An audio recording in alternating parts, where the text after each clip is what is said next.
me about this new concept of the male menopause. Now, this is something that's it's so true. You know, unlike you know, female menopause, that there's tons of books written about that.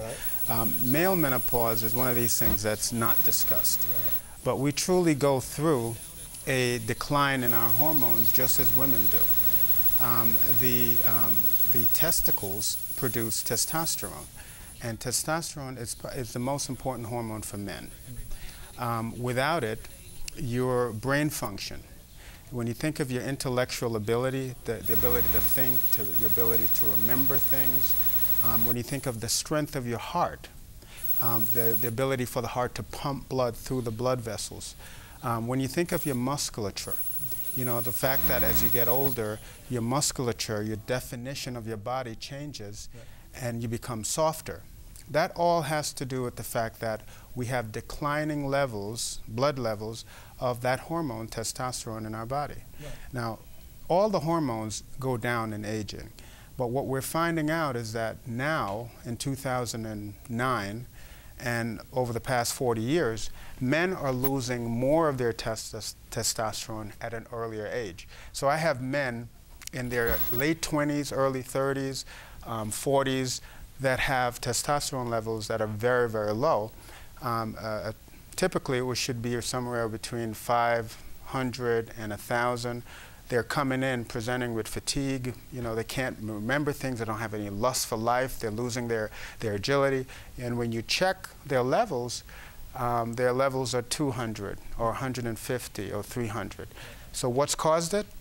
We're living in a totally different environment now than we did back in the 50s or the 40s, the industrial age. Mm-hmm. Everything is processed. Mm-hmm. Even our vegetables, you know, there's pesticides that are on it and herbicides that are on it.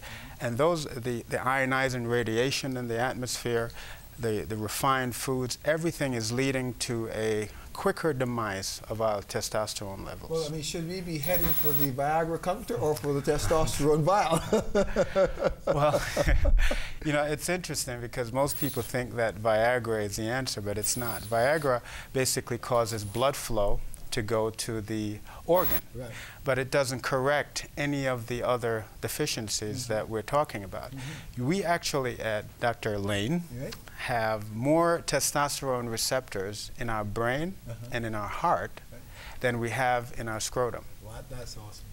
Yeah. And it's so important for us to recognize that and to cut down on the refined foods. Right. And you know, anti-aging medicine actually focuses on replacing hormones that are declining with age. Yeah, physiologic replacement to bring them back to a physiological norm. Not, you know, when you think, a lot of people will think that, well, no, you want to take testosterone to get bulky and big, and so, you know, you see all the athletes now on TV and how, you know, this big thing, oh, they're taking anabolic steroids. I'm not talking about that. I'm talking about natural, bioidentical testosterone at physiological levels that it really should have been, because there's a lot of, I'll see a man that's 60 years old, and his physical specimen, the body, when you take his shirt off and you examine him, he'll look more like somebody who's in their late 30s or early 40s.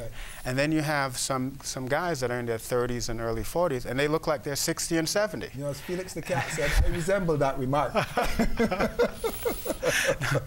But it's based on your hormonal levels, because the hormones are telling the cells in the body, the muscle cells, to either build up. It's telling the brain cells to twitch at a certain rate. It's telling the heart cells to pump at a certain rate.